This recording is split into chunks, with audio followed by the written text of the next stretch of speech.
India news लड़ेगा जनता का मुकदमा। नमस्कार दोस्तों, नमस्कार। आप मेरे साथ प्रदीप भंडारी के साथ देख रहे हैं जनता का मुकदमा, जहां मैं और आप 130 करोड़ देशवासी मिलकर दोस्तों राष्ट्र की बात करते हैं, जिससे राष्ट्र विरोधियों को पेन किलर करते। दोस्तों, एक सर्कस चल रहा है जिसको इस देश की जनता एंटरटेनमेंट के साथ देख रही है। और इस सर्कस के अंदर दोस्तों हर अलग अलग राजनेता जो है उस सर्कस का मेन किरदार होने की कोशिश कर रहा है। भाई, मंडे को कोई राजनेता जिसका जमीनी अस्तित्व जीरो होता है वो उठ जाता है, अपने घर में बोलता है कि क्या करूं मैं आज, तो उसकी बीवी उसको बोलती खाना खा लो, ब्रेकफास्ट कर लो। उसके बाद पूछता है क्या करूं, बोलते हैं कि एक काम करो, एक कुछ लिख दो, एक लेख, और कह दो कि विपक्ष को साथ में होने की जरूरत है। अच्छा, तो मंडे को वो करता है, तो उसके बाद ट्यूसडे को दूसरा विपक्ष का नेता इनसिक्योर हो जाता है, बोलता है अरे इसने ऑपोजिशन यूनिटी की बात कर दी, अब मैं क्या करूं। तो वो जाके पब्लिक मंच से कहता है कि नहीं, अब कहो कि नहीं वो प्रधानमंत्री हो सकता है। ट्यूसडे को वो विपक्ष का नेता कहता है, तो फिर बाकी वेडनेसडे को तीसरा कहता है, थर्सडे को चौथा कहता है, फ्राइडे को पांचवा कहता है। और जनता जो है इस सर्कस को देखती है और मजे लेती है दोस्तों। जैसे कि आप कोई पिक्चर देखें और उसके बाद पॉपकॉर्न खाते वक्त मजे लेते हैं, जिस तरीके से आपने हेरा फेरी पिक्चर को देखा था और मजे ले रहे थे आप, उसी तरीके से जनता मजे लेती है और जनता चुप रह के देखती है। और उसके बाद जब बैलेट बॉक्स से मौका आता है, जनता बटन दबाती है, नरेंद्र मोदी को बहुमत दे देती है। फिर भी ये नहीं समझते। उसके बाद 14 से 19 के बीच में भी ये यही स्क्रिप्ट ट्राई करते हैं। ये कभी चूर चूर की बात करते, कभी किसी दूसरी चीज की बात करते हैं। जनता बटन दबाती है, नरेंद्र मोदी जी को 300 से ज्यादा सीट दे देती है। पर करे क्या, जनता इनको 2019 के बाद में भी 1% भी जनादेश नहीं दे रही है दोस्तों। अगर नेशनल स्टेज की मैं बात करूं तो ना, ये उसके लिए मेहनत कर रहे हैं। तो फिर ये क्या कर रहे हैं, वही जो उन्होंने 14 से 19 के बीच में किया था, वही दोस्तों ये वापस से करने की कोशिश कर। तो भैया आज क्या हो गया, आज ये हो गया कि मेघालय के अंदर मल्लिकार्जुन खड़गे जो अभी अभी कांग्रेस के अध्यक्ष बने, उनको लग रहा है कि उनके हाथ में सब पावर है, वो नागालैंड से कहते हैं कि भाई कांग्रेस पार्टी की अलायंस सरकार सत्ता में आ रही है। मुझे लगा कि कम से कम कांग्रेस ही तो इसको सीरियसली ले, पर नहीं। राहुल गांधी जी कुछ ही किलोमीटर दूर मेघालय में क्या बोलते हैं, ऐसा नहीं है, नहीं है। वो जाके टीएमसी को अटैक करते हैं। वही टीएमसी जो 7 दिन पहले तक कह रही थी मेघालय में अगर जरूरत पड़े तो हम कांग्रेस के साथ में भी अलायंस कर लेंगे। अच्छा भैया, उसके बाद में आप महाराष्ट्र में चले जाइए, उद्धव ठाकरे जिनके पास अपनी पार्टी के ना एमपीज है ना एमएलएज है मेजोरिटी, वो लेख लिख रहे सामना के अंदर की विपक्ष की यूनिटी होनी चाहिए। और सोचिए वो बोल किसकी तारीफ किसकी कर रहे हैं, वो तारीफ कर रहे भैया नीतीश कुमार की। वो नीतीश कुमार जो कभी जिंदगी में बिहार में पिछले 15 सालों में खुद की पार्टी कोई बहुमत के पार नहीं पार कर पाए, हमेशा किसी ना किसी की बैसाखी का सहारा लेना पड़ता है, वो कांग्रेस को अल्टीमेटम दे रहे हैं। और ये सब अगर जोक इनफ नहीं था तो त्रिपुरा में जो कांग्रेस और सीपीएम साथ में आए, जैसे ही त्रिपुरा का चुनाव खत्म हुआ, ये कांग्रेस और सीपीएम के कार्यकर्ता आपस में लात घूसे के साथ में केरला में लड़े। दोस्तों, ये ऑपोजिशन यूनिटी इस देश की मॉडर्न पॉलिटी का पिछले 10 साल का सबसे बड़ा जोक है, इससे ऊपर कुछ नहीं। और इसीलिए मैं भी आपके साथ जोक कर रहा हूं, क्योंकि आप भी ये बात जानते हैं, ये बात देश की जनता जानती है कि इनमें से एक भी पॉलिटिकल पार्टी जो सपने के अंदर देखती है कि वो प्रधानमंत्री बन जाएगी, जब वो यथार्थ में आती है और सपना उनका खत्म हो जाता है और जब वो रियलिटी को देखते हैं, तो इन सबको पता होता है कि इनमें से एक पॉलिटिकल पार्टी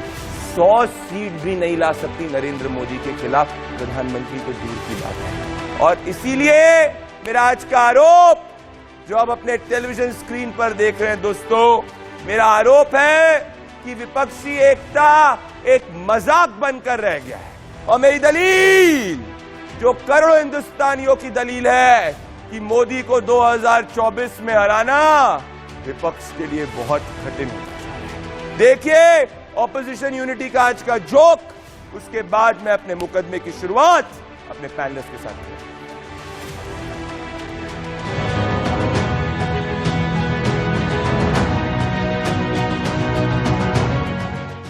2024 के पहले विपक्ष आखिर कर क्या रहा है, आइए आपको एक झलक दे देते हैं। उद्धव ठाकरे से शुरू करते हैं। सुप्रीम कोर्ट से आज उनको मिला एक और झटका। फिलहाल तीर कमान एकनाथ शिंदे के पास ही रहेगा और 2 हफ्ते बाद केस की फिर से होगी सुनवाई। अपना घर तो वो बचा नहीं पाए, लेकिन सामना में वो विपक्ष को मोदी को हराने का फॉर्मूले की नसीहत दे रहे हैं। उद्धव कहते हैं कि विपक्ष एकजुट हो जाएगा तो 2024 में बीजेपी को पाणी पिला देगा। वारंवार हे सांगावं लागतंय की त्यांनी हिंदुत्व सोडलं नाही। स्वाभाविक आहे, जर हिंदुत्व सोडलं नसतं तर वारंवार सांगण्याची गरज काय? चलिए अब आपको कांग्रेस की स्ट्रेटजी समझाते हैं। मल्लिकार्जुन खड़गे ने आज ये मान लिया है कि कांग्रेस अकेले मोदी को हरा नहीं पाएगी, इसीलिए उनको विश्वास है कि 2024 में गठबंधन की सरकार बनने वाली है, जिसको कांग्रेस पार्टी लीड करेगी। खुद सुन लीजिए। And if BJP wants to play just for votes, they want to divide, it is not possible. We will fight with tooth and nail, not only parliament, but outside parliament. जहां खड़गे विपक्षी एकजुटता की बात कर रहे हैं, वहीं राहुल गांधी मेघालय में ममता बनर्जी की तृणमूल कांग्रेस पर हमला बोल रहे हैं और टीएमसी पर बीजेपी की मदद करने का आरोप भी लगा रहे हैं। The idea is to ensure, the TMC's idea in Meghalaya is to ensure that the BJP is strengthened and they come to power. Bihar में नीतीश कुमार तेजस्वी को राज्य की कमान सौंपना चाहते हैं और तेजस्वी 2024 में बीजेपी को हटाना चाहते हैं। मिलजुल कर करके महागठबंधन अच्छे से चल रहा है और हम लोगों का मकसद जो है 2024 से भाजपा को भगाने का है। वहीं तेजस्वी के भाई तेज प्रताप को सपने में स्वर्गीय नेताजी मुलायम सिंह यादव दिख रहे हैं, इसीलिए वो साइकिल पे निकल पड़े।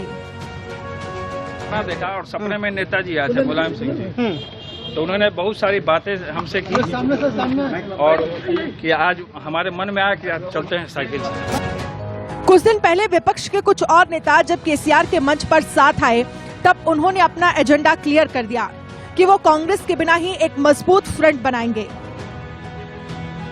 घूम फिर के देश के सामने फिर वही बात, वही नैरेटिव। नरेंद्र मोदी को कौन हरा पाएगा? क्या एक अकेला मोदी सब पर पड़ेगा भारी? देश देख रहा है, देश देख रहा है, एक अकेला कितनों को भारी पड़ रहा है, एक अकेला कितनों को भारी पड़ रहा है। अरे नारे बोलने के लिए भी, नारे बोलने के लिए भी उनको बदल करना पड़ता है। जो भी ये बोलता है घंटे भर से आवाज की जवाब दे रहा है। आदरणीय सभापति जी, एक कन्विक्शन के कारण चला देश के लिए जीता हूँ, देश के लिए कुछ करने के लिए निकला हुआ हूँ और इसलिए ये राजनीतिक खेल खेलने वाले लोग उनके अंदर वो हौसला नहीं है, वो ढूंढ रहे हैं, बचने का रास्ता खोज रहे हैं। देखिए जनता का मुकदमा प्रदीप भंडारी के साथ। दोस्तों, मेरे साथ 8 बजे के सबसे ज्यादा देखे जाने वाले शो में आरपी सिंह, भारतीय जनता पार्टी की senior national spokesperson, Sanjay Rana senior political analyst, Sandeep Dwivedi senior political analyst, Brijmohan Srivastava NCP के national spokesperson, Romesh Sobarwal Congress Party के सीनियर लीडर और आनंद दुबे शिवसेना के सीनियर लीडर, आप सभी का स्वागत है। इस मुकदमे की शुरुआत मैं करना चाहता हूं आनंद दुबे जी आपके साथ में और आरपी सिंह जी आप दोनों के साथ में। देखिए, मैं कितना भी लॉजिक समझा दूं, पर यह लॉजिक जो है किसी को समझ में नहीं आ रहा है विपक्ष के अंदर से, तो मैं अब आपके सामने एक तस्वीर रखना चाहता हूं। आनंद दुबे जी, सामना के अंदर उद्धव ठाकरे जी ने कहा कि विपक्ष को साथ में आने की जरूरत है प्राइम मिनिस्टर नरेंद्र मोदी को हराने के लिए, और बाद में किसी को प्रधानमंत्री बनेंगे, वो बाद में हम डिसीजन ले लेंगे। तो मैं आपसे ये जानना चाहता हूं कि क्या शिवसेना कितनी सीटें कांग्रेस पार्टी को देगी? क्या शिवसेना जब महाराष्ट्र के अंदर लड़ेगी, तो मैं अगर बृजमोहन जी से पूछूं तो बृजमोहन जी तो गारंटी यही नहीं दे रहे कि एमवीए की अलायंस रहेगी कि नहीं रहेगी। तो क्या आज आप दर्शकों को यह बता सकते हैं कि आप अगर जब बात करें विपक्षी एकता की, तो क्या महाराष्ट्र के अंदर आपकी सीटों में कांग्रेस पार्टी अगर आपसे मांगेगी 40% सीटें हैं और आप अगर 40% सीटें नहीं देंगे तो आपकी विपक्ष की एकता तो महाराष्ट्र में ही नहीं रहेगी। तो आपने इसके बारे में महाराष्ट्र में कुछ सोचा है कि नहीं सोचा है? नमस्कार सर, आपके प्रश्न में ही आज के सामना का जवाब छुपा है। यही तो बात हो रही है कि कौन क्या मांगेगा, किसकी विचारधारा क्या है, कौन प्रधानमंत्री बनना चाहता है। इन सारे मतभेदों को भूलकर हम सबको एक मंच पर आना होगा। जैसे इस समय पूरे देश में छोटे बड़े मिलाकर बहुत सारे दल हैं। अब जैसे ममता बनर्जी जी बीजेपी के खिलाफ तो लड़ रही हैं, लेकिन यूपीए के साथ नहीं आना चाह रही हैं। चंद्रशेखर जी बीजेपी के खिलाफ तो लड़ रहे हैं, यूपीए के साथ नहीं आना चाहते हैं। अखिलेश यादव जी बीजेपी के खिलाफ तो लड़ रहे हैं, यूपीए के साथ नहीं आना चाहते। तो भाई जब तक सब एक मंच पे नहीं आओगे, ठीक है 48 सीटें हैं, अगर हम आपस में तीनों इकट्ठा हो जाते हैं और 15-15, 16-16 सीटें सब बांट लेते हैं तो एक उसका रास्ता निकल जाएगा। लेकिन यदि कोई हट लगा दे कि नहीं मैं 40 पर ही लड़ूंगा, आप ही 8 पे लड़ेंगे, तब इसका तो कोई अंत नहीं है। यही आज संजय राउत जी ने कहना चाहा है कि हो सकते हैं कि हमारे वैचारिक मतभेद हो सकते हैं कि हमारी विचारधारा अलग अलग हो, लेकिन अगर बीजेपी को हराना है तो ये सब छोड़ना पड़ेगा, बड़ा हृदय करना पड़ेगा, एक मंच पर आना पड़ेगा। 2024 में तय कर लेना कि कौन प्रधानमंत्री बन सकता है, किसकी कितनी शक्ति है। लेकिन आज से ही अगर खिस्सा रस्सी करेंगे, आज से ही लड़ाई लड़ेंगे तो बीजेपी का काम तो आसान हो जाएगा। और यही 2014 में भी हुआ, यही 2019 में भी हुआ, यही 2024 में भी यदि होगा तो पूरी जिंदगी हम लड़ते ही रहे। आनंद दुबे जी, पार्टी को आनंद दुबे जी क्या बढ़िया बोले आप। अगर ये बात आप शिव सैनिकों को ही समझाते थे, 70% एमपीज और 70% एमएलए जाकर नहीं छोड़ते आपको, जिससे आप लोग घर ही नहीं बचा पाए और आप सबको लेक्चर देने की कोशिश कर रहे हैं। आपकी जानकारी के लिए मैं कह रहा हूं आप घर ही नहीं बचा पाए और सबको लेक्चर देने की कोशिश कर रहे हैं आप आनंद दुबे जी। पॉइंट यही है, पॉइंट यही है। जवाब देने दीजिए, जवाब देने मैं आपसे कह रहा हूं, जवाब देने दीजिए। आरपी सिंह नहीं, आनंद दुबे जी, आरपी सिंह आएंगे, आप अपने रिबटल को रेडी रखिएगा।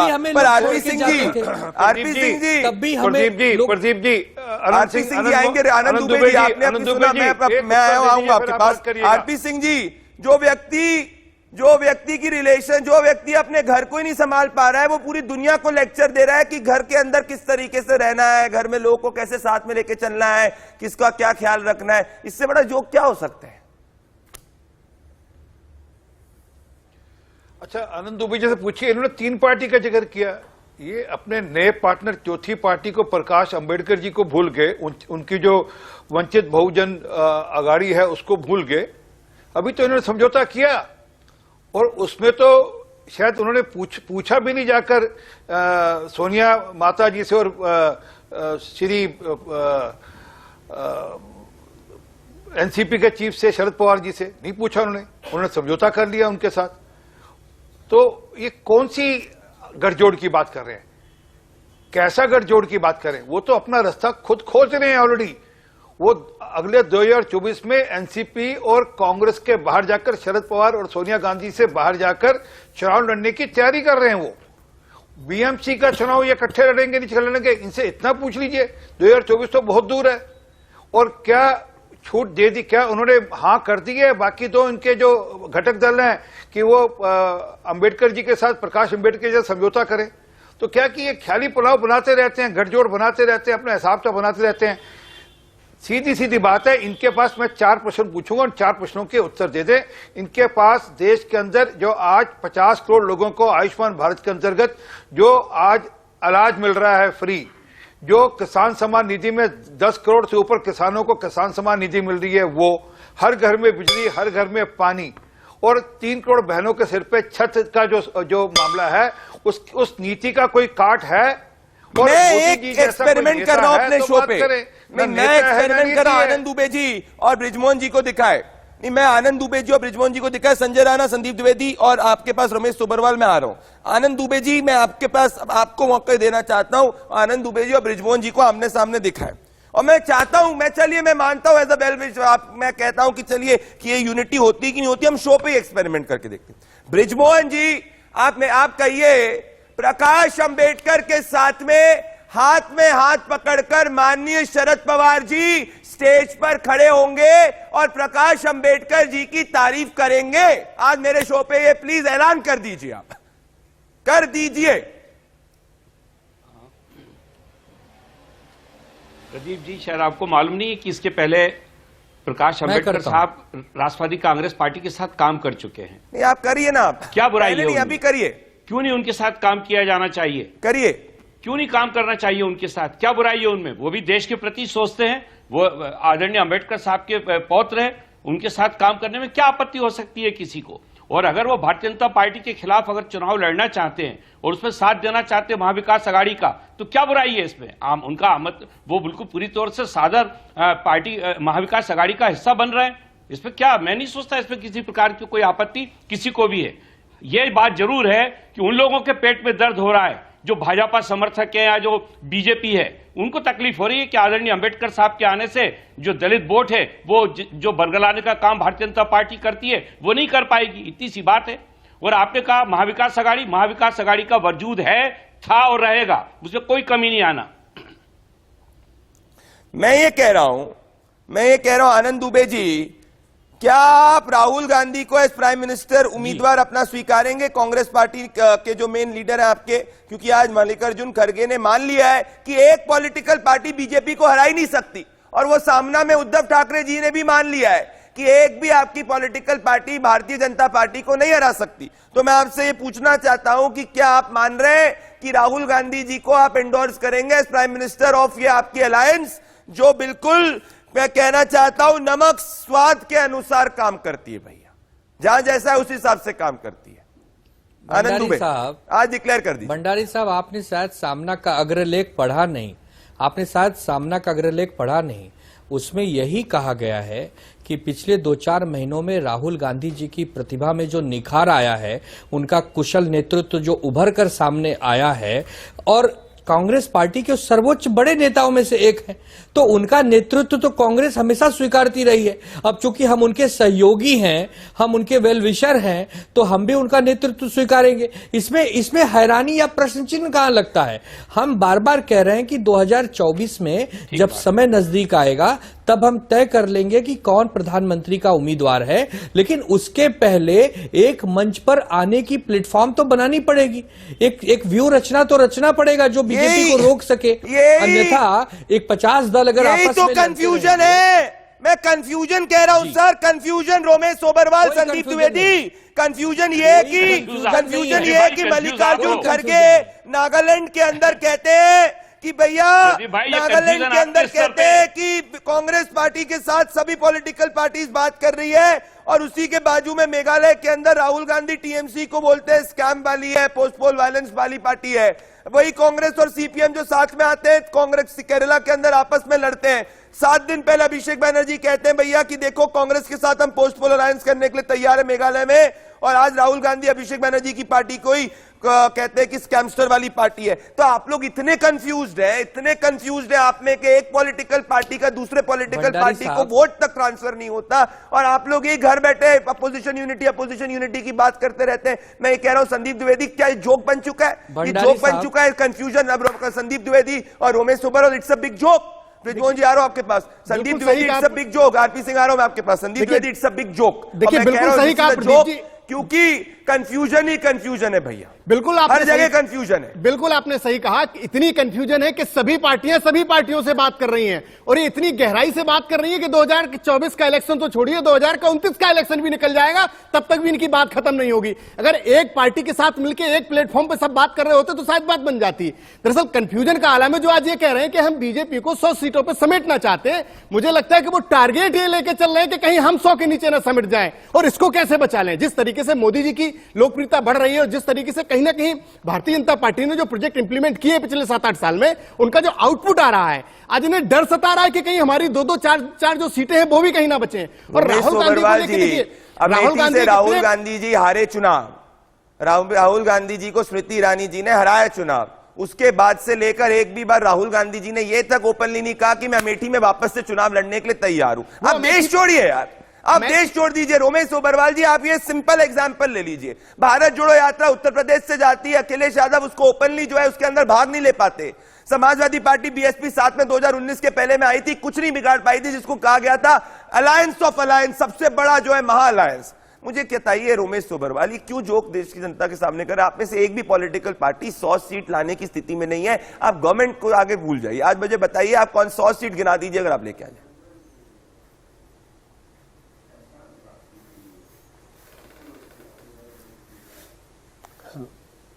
आप मेरे से सवाल कर रहे हैं? हाँ, आपसे ही तो कर रहा हूं, आप ही तो कांग्रेस। हाँ, आवाज क्या पूछा आपने मुझे? आवाज बहुत कम आ रही है रोमेश सोबरवाल जी, ये थोड़ा सा रिपीट। रोमेश सोबरवाल जी, मैं वापस से पूछता हूं, पर एग्जैक्टली यही स्टेट इस वक्त जो है आपकी पार्टी का, कि जनता आपको जो कहने की कोशिश करती है आप नहीं समझ पा रहे। मैं आपसे ये कह रहा हूं रोमेश सोबरवाल जी कि आप देखिए स्थिति क्या है। भारत जोड़ो यात्रा जाती है उत्तर प्रदेश से, उसको अखिलेश यादव उसके अंदर ओपनली शामिल नहीं होते। मल्लिकार्जुन खड़गे नागालैंड में कहते हैं कि अलायंस की सरकार बनेगी, बाजू में राहुल गांधी जाके टीएमसी के ऊपर हमला बोल देते हैं।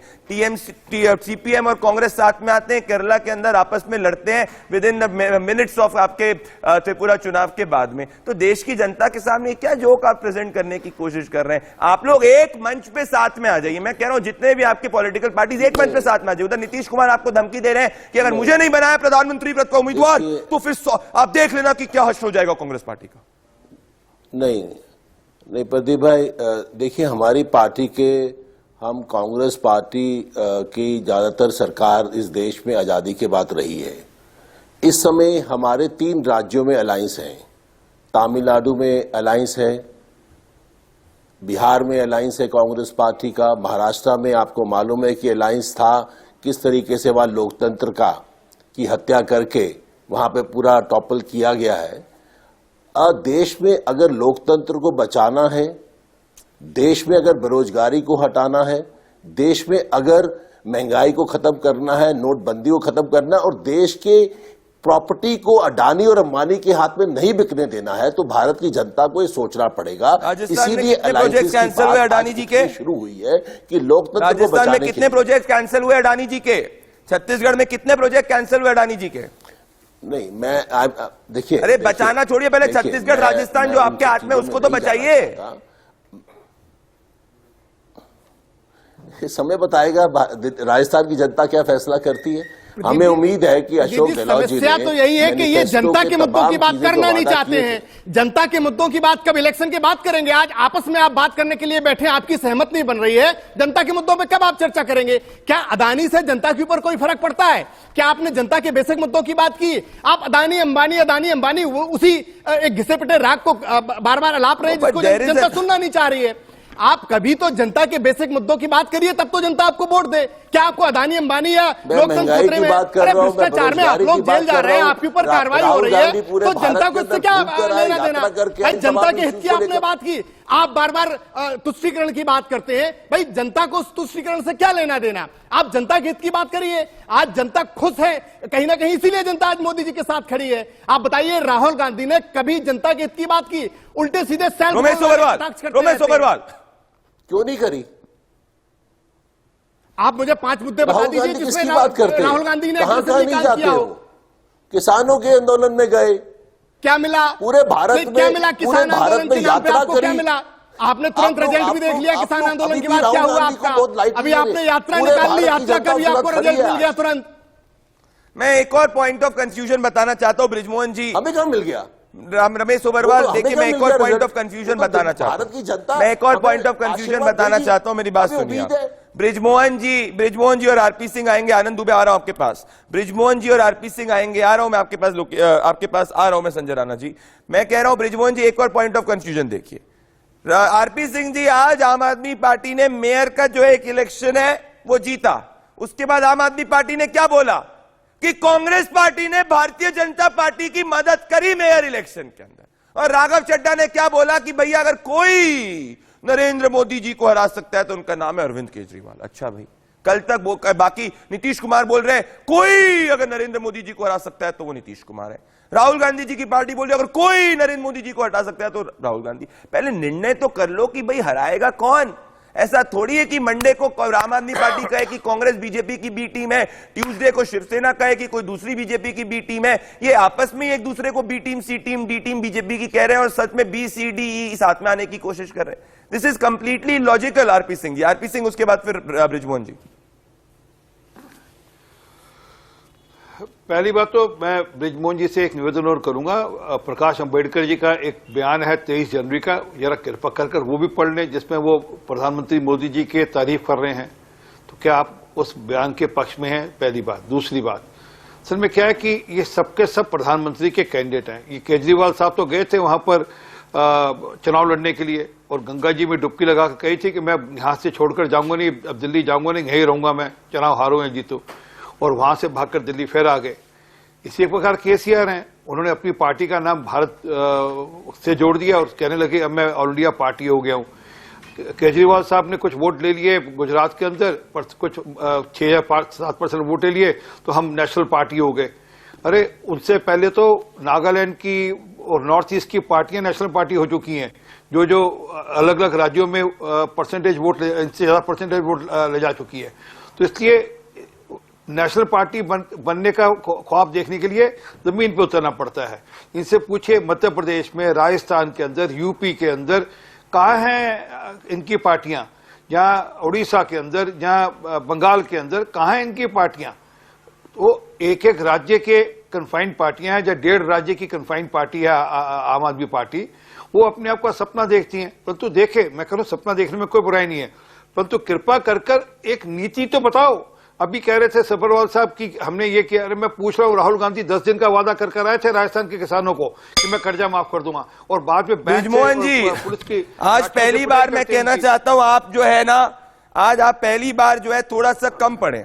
29 जनवरी 2023 को माननीय शरद पवार जी ने कहा था कि प्रकाश अंबेडकर के साथ हमने कोई बातचीत नहीं की, ना करना चाहते हैं। 27 जनवरी को प्रकाश अंबेडकर ने कहा कि शरद पवार भारतीय जनता पार्टी की बी टीम है, और आज आप उस प्रकाश अंबेडकर को बैक कर रहे हैं जो शरद पवार को बीजेपी की बी टीम कह रहा है। क्या आप पार्टी तो नहीं स्विच कर रहे? देखिए एक बात समझिएगा, प्रकाश अंबेडकर साहब ने अलायंस किया है शिवसेना के साथ।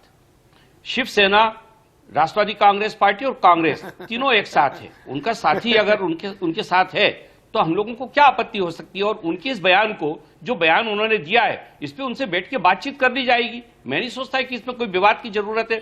जहां तक आरपी सिंह साहब ने भी कहा, मैं आरपी सिंह साहब को एक बात याद दिलाना चाहता हूं। जब आदरणीय अटल बिहारी वाजपेयी साहब की सरकार थी, उस समय जब चुनाव हुआ 2004 में, आप उस समय की कल्पना करिए कि उस समय क्या कोई राष्ट्रीय स्तर का नेता ऐसा था जो अटल बिहारी वाजपेयी साहब के सामने खड़ा हो पाता?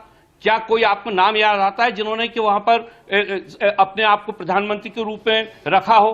सारे लोग मिलकर चुनाव लड़ रहे थे, अपने अपने ढंग से चुनाव लड़ा, जो कि आदरणीय शरद पवार जी लगातार कह रहे हैं, जिस राज्य में जिस पार्टी का वर्चस्व है, जिस सीट के ऊपर जो आदमी जीत सकता हो, जो भारतीय जनता पार्टी को टक्कर दे सकता है, उसको वहां पे चुनाव लड़ना चाहिए। उसके पीछे एक कारण है। देखिए बात स्पष्ट है, राष्ट्रीय स्तर पर यह बात सच है कि आदरणीय नरेंद्र मोदी जी का व्यक्तित्व सारी पार्टियों में सबसे बड़ा है। आप ना हर तरफ की पॉलिटिक्स कर रहे हैं। एक तरफ आपने नरेंद्र मोदी जी की तारीफ भी कर दी, जिससे कि कोई जरूरत हो तो आप जाके बीजेपी के साथ में हो जाए, जैसे अजीत पवार आ गए। उसके पहले आपने कांग्रेस की भी तारीफ कर दी, जिससे जरूरत हो तो कांग्रेस के साथ आ जाए। उसके पहले आपने तीसरी पार्टी की भी तारीफ कर दी, जिससे कि उसके साथ भी आ जाए। भैया आपने सबकी तारीफ कर दी, जिससे कि जब जैसे जरूरत हो उसके साथ आ जाए। आपका मुझे पता है कैरेक्टरिस्टिक है, पर मैं मूल मुद्दे पे आना चाहता हूँ। लोकेश जिंदल और संजय राणा जी, नहीं आपने सबकी तारीफ कर दी। आपने नरेंद्र मोदी जी की भी तारीफ कर दी, आरपी सिंह खुश हो गए। आपने राहुल गांधी की तारीफ कर दी, कांग्रेस पार्टी के लोकेश जिंदल खुश हो गए। आपने जाके उसके साथ में शिवसेना की तारीफ कर दी, आनंद दुबे जी खुश हो गए।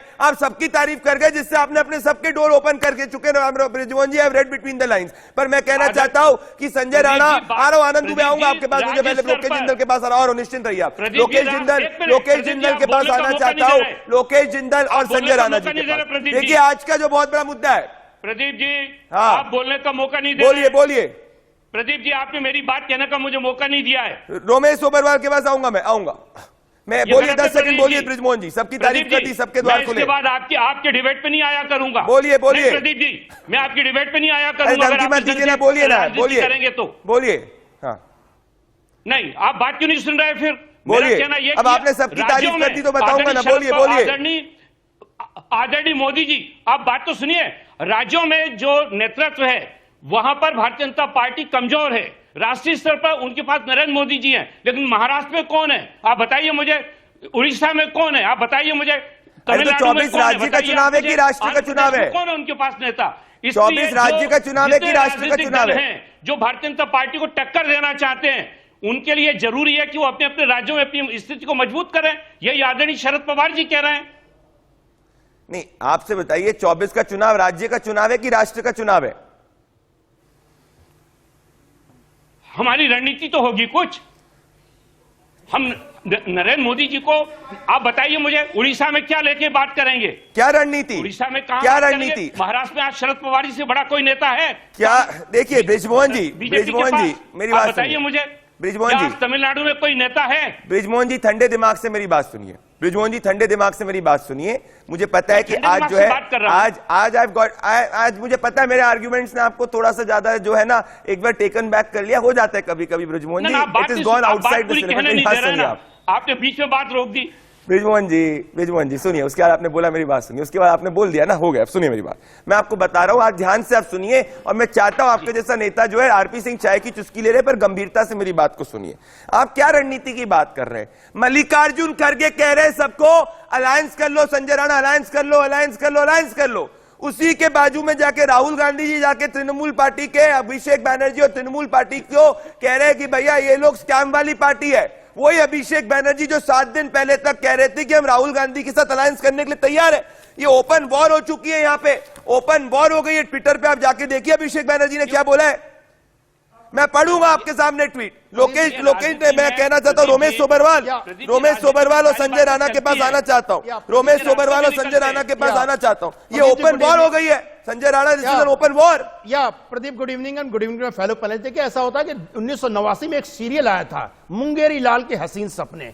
तो इस समय हसीन सपने खड़के जी देख रहे हैं। इनको ये नहीं पता है कि इनकी पार्टी धरातल पे आ चुकी है। अरे मैं आपको एक नंबर वाइज बताते हैं। देखिए उत्तर प्रदेश में कहां पे बैठे, बिहार में कहां बैठे, नॉर्थ ईस्ट में त्रिपुरा में चुनाव हो रहा है जहां पर अभी आपने कवर किया। ये तो सीपीआई के कंधे पे अमर बेल बने बैठे हुए हैं।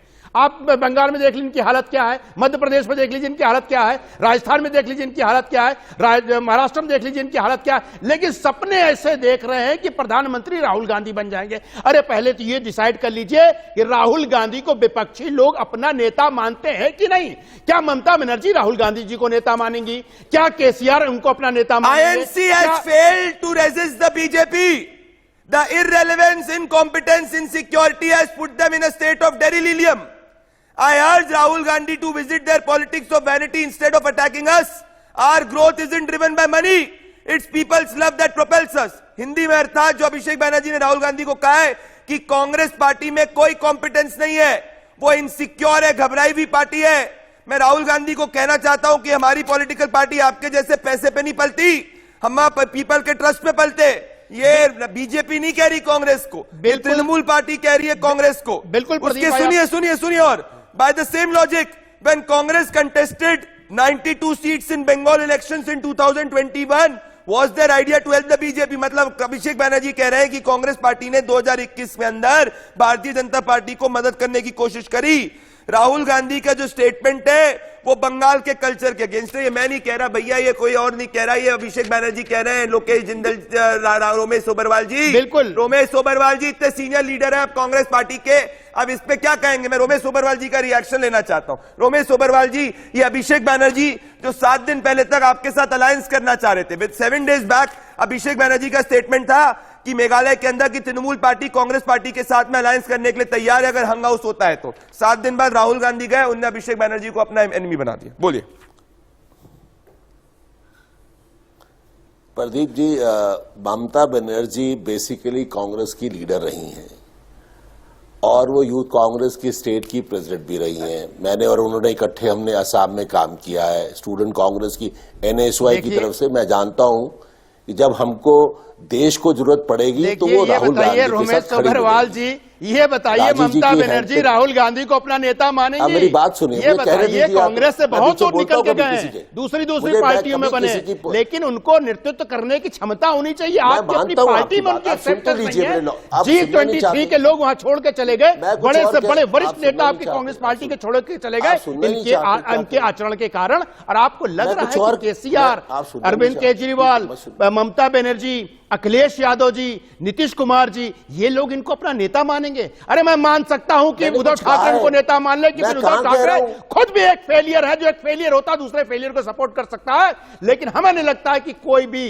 परिपक्व नेता जो जमीन से जुड़ा है, जमीन से जुड़ करके आगे बढ़ा है, अपनी राजनीति स्तर बनाया है, वो कभी भी राहुल गांधी को अपना नेतृत्व आपकी सोच है। समझेगा और अपना नेता आपकी सोच मानेगा। है, आपकी सोच है। सोच नहीं देश की है। जनता देखिए डिसाइड करेगी आप ना। लोग का बताइए आप क्या देश चल की रहा जनता के है? ठेकेदार टूल नहीं है। किट ट्विटर आप इसी में देश की खत्म हो। जनता डिसाइड आप ये करेगी। बताइए नोटबंदी, राहुल गांधी ने GST, कन्याकुमारी से महंगाई, आंदोलन चालू किया था, बेरोजगारी। पद यात्रा जिसको मैं बोलता हूं। मैं तो राहुल गांधी को मानता नहीं, मैं तो लोकतंत्र खत्म कर दिया है। गांधी कहता हूं उनको। ये बताइए कि कौन सा एजेंडा लेके चले? आप एक एजेंडा बता दीजिए। हर स्टेट में एजेंडा बदलता रहा। भैया केरला से चालू किए तो वहां पे उसके साथ खड़े थे जो गाय का कत्ल कर दिया। तमिलनाडु में चले गए, पादरी के साथ खड़े हो गए। आप महाराष्ट्र चले जाइए, आप वहां पे जाकर के सावरकर साहब को गाली दे। आप जहां जहां पे गए, अरे ज्यादा नहीं, तेलंगाना गए, वहां विधानसभा का चुनाव हार गए। अरे आप गुजरात गए, गुजरात का पूरी की पूरी बंटा ढार कर दिए। आपको लगता है राहुल गांधी को नेतृत्व करने की क्षमता है? वो अपने पार्टी के लोगों को कन्विंस नहीं कर पाते। अपने पार्टी अगर उनका सरनेम और फैमिली से हटा दिया जाए, देखिए वो चुनाव तो अपना हार गए थे, विधानसभा का चुनाव भी नहीं जीत सकते, लोकसभा तो बहुत बड़ी बात है। पार्टी डिसाइड करेगी, आप डिसाइड करेंगे? नहीं, मैं डिसाइड नहीं करूंगा। मैं पूछ रहा हूं, आप बोलो स्ट्रेटेजी बनाएंगे। अरे स्ट्रेटेजी बनाने के लिए ब्रेन होना चाहिए, प्लानिंग होनी चाहिए, सोच होनी डिसाइड करेगी ना। भाई जो आदमी सवेरे सोच के कुछ उठता है, शाम को कुछ और हो जाता है, उसको आप बोलते हैं कि भाई स्ट्रेटेजी बनाएगा। जैसे आपने शिवसेना की कर दी। आपने देश में लोकतंत्र खत्म किया। नहीं, किस लोकतंत्र की बात कर रहे हैं? इंदिरा देश में एक सेकंड नहीं, ये देश में लोकतंत्र खत्म करने वाली बात ना, ये देश में लोकतंत्र खत्म करने वाली बात एक सबसे बड़ा जोक है।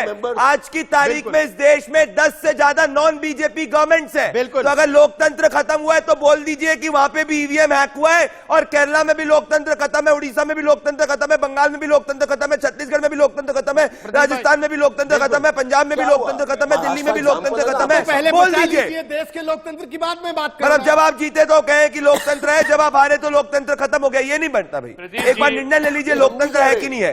नहीं है तो जहां आपके चीफ मिनिस्टर उनको रिजाइन करवा लीजिए, बोल जवाब दीजिए। गोवा में गिरवाई, मध्य प्रदेश में गिरवाई। अरे भाई साहब, आपके लोग बिक जाते हैं। अगर आप बोलते हैं किसी ने खरीदा, तो आपके अंदर कमियां हैं कि लोग दूसरी पार्टी में ज्वाइन कर लेते हैं। ये बताइए, आपके ऐसे नेता को क्यों चुनते हैं जो दूसरी पार्टी में चले जाएं? आप ये बताइए। आनंद दुबे और आरपी सिंह। आप ईडी से डराते हैं, आप सीबीआई से डराते हैं। ये बताइए, छत्तीसगढ़ में इनका सेमिनार हो रहा है और मालूम है प्रदीप भाई, 25 रुपए प्रति क्विंटल का कमीशन खाए हैं ये। अब जब ईडी रेड मार रही तो बता क्या बोलते हैं? 5 दिन का मुझे समय दे दो, 5 दिन के बाद में आ जाइएगा। ये आनंद दुबे और आरपी सिंह। देखिए, मैं आनंद दुबे आपका स्थिति की गंभीरता को, प्रदीप जी, आनंद दुबे जी और आरपी सिंह आएंगे। आनंद दुबे जी और आरपी सिंह जी। आनंद दुबे जी, मैं वापस से आपको थोड़ी सी स्थिति में स्थिति की गंभीरता समझाना सकता हूं। मैं को एक मिनट बोलने दीजिए, फिर आप अपनी बात रखिएगा और फिर आरपी सिंह जी अपनी बात। स्थिति की गंभीरता समझिए। 3 चीफ मिनिस्टर्स जो इलेक्टेड है, भगवंत मान, अरविंद केजरीवाल और उसके साथ में आपके केसीआर, ये तीनों बीआरएस के अधिवेशन में आते हैं। कोई राहुल गांधी को नहीं मानता। पॉइंट नंबर 1 ध्यान से सुनिए। पॉइंट नंबर 2 ये है कि समाजवादी पार्टी राहुल गांधी को एज प्राइम मिनिस्टरियल उम्मीदवार एंडोर्स करने के लिए बिल्कुल तैयार नहीं। पॉइंट नंबर 4 ये है कि नीतीश कुमार कहते हैं कि अगर मुझे प्रधानमंत्री नहीं बनाया तो कांग्रेस पार्टी जो है, जिसका आश्रय 50-40 सीट की स्थिति में हो जाएगा। पॉइंट नंबर 6 ये है, दुबे जी ध्यान से मेरी बात को सुनिए। आपकी पार्टी की स्थिति यह है कि इस वक्त जो है आपके पास 70% एमपीज और एमएलए आपके साथ में नहीं है। आपको जो बोलना है फैक्ट मैं आपके सामने रख रहा हूं। नेक्स्ट पॉइंट यह है कि कांग्रेस पार्टी के अध्यक्ष मल्लिकार्जुन खड़गे, उनकी बात राहुल गांधी नहीं सुनते। ये आज का दृश्य है, जब राहुल गांधी ने, मल्लिकार्जुन खड़गे ने जो नागालैंड में बोला, राहुल गांधी ने उसका कंप्लीटली उल्टा किया। तो जहां नमक कम हुआ वहां पे आप जो है ईवीएम्स को ब्लेम करते हैं, जहां आप लोगों की बात ही नहीं सही होती उसमें जाके आप लोकतंत्र को ब्लेम करते हैं। पॉइंट ये है कि आप लोग की पार्टी, आप लोग के लीडर्स की बात आपके पार्टी के कार्यकर्ता ही नहीं सुन रहे। अरे मल्लिकार्जुन खड़गे कांग्रेस के प्रेसिडेंट है, उनकी बात राहुल गांधी नहीं सुन रहे, तो आप जाके क्या बात कर रहे विपक्ष की एकता। और यही एक्सपेरिमेंट ममता बनर्जी ने करा था 2018 में, जब सबको साथ में खड़ा किया था। वो फोटो में दिखा सकता हूं, वो सबसे ज्यादा नेता थे जो एक स्टेज में खड़े हुए थे, ये थे कुमार स्वामी की स्वेरिंग इन में, आरपी सिंह आपको याद होगा। उसके बाद हश्र क्या हुआ, 300 सीट भारतीय जनता पार्टी। सो आनंद दुबे रियलिटी समझिए, जमीन पे आई है, हवा में अभी इस वक्त यहाँ पे। बोलिए, आनंद दुबे आएंगे पहले, उसके बाद आरपी सिंह। प्रदीप जी अब मैं बोलूं? बोलिए 45 सेकंड इंटरप्रेट, बोलिए। बोलूं प्रदीप जी? हाँ बोलिए, बिल्कुल बोलिए। देखिए आज विपक्ष में बिखराव है, विपक्ष में एकता नहीं है, इसीलिए तो सामना में लेख लिखना पड़ा। यदि हमारे में एकता होती, विपक्ष एक मंच पर होती, मोदी जी को घेरने के लिए तैयार हो जाती, तब हमको ये लिखना ही नहीं पड़ता। पहला प्रश्न। दूसरा प्रश्न कि अभी कोई बुद्धिमान व्यक्ति उद्धव ठाकरे जी का नाम ले रहे थे। देखिए भाई साहब, समय एक जैसा नहीं रहता। 2002 में एक समय ऐसा भी था कि तत्कालीन मुख्यमंत्री जी को बाला साहब ठाकरे जी ने अभयदान दिलवाया था आडवाणी जी से कह के कि इन्हें एक मौका और देना चाहिए, यदि इनसे कोई गलती भी हुई है तो सुधार लेंगे। लेकिन आप तो ऐसे लोगों को समर्थन करते हैं जो उन्हीं के पुत्र के पीठ में छुरा भोंककर उनकी पार्टी से अलग हुए लोगों को यह कहा जा रहा है कि ये पार्टी उन्हीं की है। इतिहास में ऐसा अचंभा करने वाला निर्णय न कभी आया था और न लगता है भविष्य में कभी आएगा। जिस दल से लोग टूट कर जाते हैं वो कभी ये नहीं कहते कि दल ही मेरा है, बल्कि उनको नया दल मिलता है। आरपी सिंह जवाब दे रहे हैं, आ रहा हूं राणा जी, आ रहा हूं। आरपी सिंह जवाब दे रहे हैं, राणा जी और बृजमोहन जी के पास आ रहा हूं। लेकिन आरपी कमाल है यार, आपने अपनी बात रख दी। आनंद दुबे, आरपी सिंह जवाब दे रहे हैं। आरपी सिंह जी, आनंद दुबे जी से इतना पूछिए कि जब पिछली बार विधानसभा चुनाव हुआ था, क्या किसके चेहरे पर चुनाव लड़े थे? वो प्रधानमंत्री मोदी जी के चेहरे पर चुनाव लड़े थे। वहां उद्धव ठाकरे के चेहरे पे, उनके नाम पर चुनाव नहीं लड़े थे।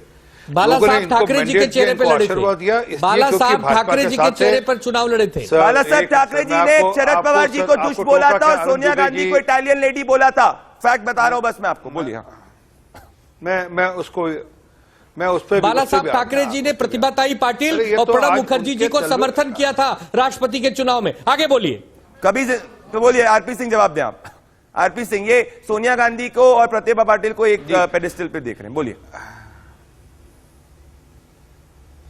जी, दिक्कत यह है कि ये आज उनके तलवे चाट रहे हैं। लगता है, सब दिखता है कि उद्धव ठाकरे बिल्कुल इस स्थिति में आ गए हैं कि उनके छत्रछाया में चल रहे हैं। इसलिए तो लोगों ने उनको रिजेक्ट करना शुरू कर दिया। और अभी बीएमसी के चुनाव में दूध का दूध पानी का पानी हो जाएगा, स्पष्ट दिख जाएगा कि क्या स्थिति है इनकी वहां पर।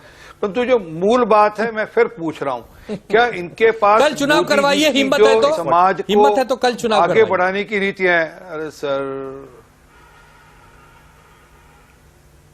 तो ये आपको गंदी आदत कब से पड़ गई आम आदमी पार्टी वाली? मैं आपको टोका नहीं, आपको बोलते हुए, आप तो अच्छे लोगों में से हैं, अच्छी बात करें ना, ये टोक बीच में नहीं टोके तो अच्छी बात है। तलवे चाटने जैसे शब्दों का प्रयोग करेंगे। भारतीय जनता पार्टी का यही चाल चलित रहा है, भारतीय जनता पार्टी का यही चाल चलित रहा है कि आप विपक्षियों को तलवे चाटने की भूमिका निभाएंगे। हो गया आपका 100 करोड़ रुपए का हफ्ता वसूली वाले नेता आपकी कैबिनेट में मंत्री थे। वो क्या होता है उसका मतलब? जो 100 करोड़ की कैबिनेट जो रिश्वत खाते थे, हफ्ता वसूली करते थे। और दूसरा, जो लोग वीर सावरकर जी को गाली निकालते हैं, आप उनके साथ क्या कर रहे हैं, उनके लिए क्या कर रहे हैं? मुझे और क्या भाषा का इस्तेमाल करना पड़ेगा ये बताइए। बृजमोहन श्रीवास्तव जी और संजय राणा जी, परंतु मैं कह रहा हूं आरपी जी, मैं पॉइंट पे वापस आना चाह रहा हूं। आरपी जी, मैं पॉइंट पे वापस आना चाह रहा हूं। बृजमोहन श्रीवास्तव जी और संजय राणा जी, बृजमोहन जी, मैं आपको एक लॉजिकल पॉइंट, पहला लॉजिकल पॉइंट पूरी डिबेट में बोल रहा हूं, मेरे को पता है लॉजिक आप मानेंगे नहीं। बृजमोहन जी, 0 वोट ट्रांसफरेबिलिटी है पार्टीज की ऑपोजिशन में, अगर वो साथ में भी आ जाए तो 0 वोट ट्रांसफरेबिलिटी है। मैं आपको ये कह रहा हूं, आप एक दूसरे में वोट ट्रांसफर ही नहीं अपना कर सकते तो विपक्ष की यूनिटी इज अ जोक। बात कह रहा हूं बृजमोहन श्रीवास्तव जी, विपक्ष की यूनिटी इज अ जोक। आप लोग एक दूसरे में वोट नहीं ट्रांसफर कर सकते। हिस्टोरिकली मैं आपको चुनाव बता दूंगा, उससे प्रूव कर सकता हूं मैं। बृजमोहन श्रीवास्तव जी और संजय राणा आएंगे। प्रदीप जी, बृजमोहन जी, 20 मैं सेकंड। आपसे दूसरी बात कह रहा हूं।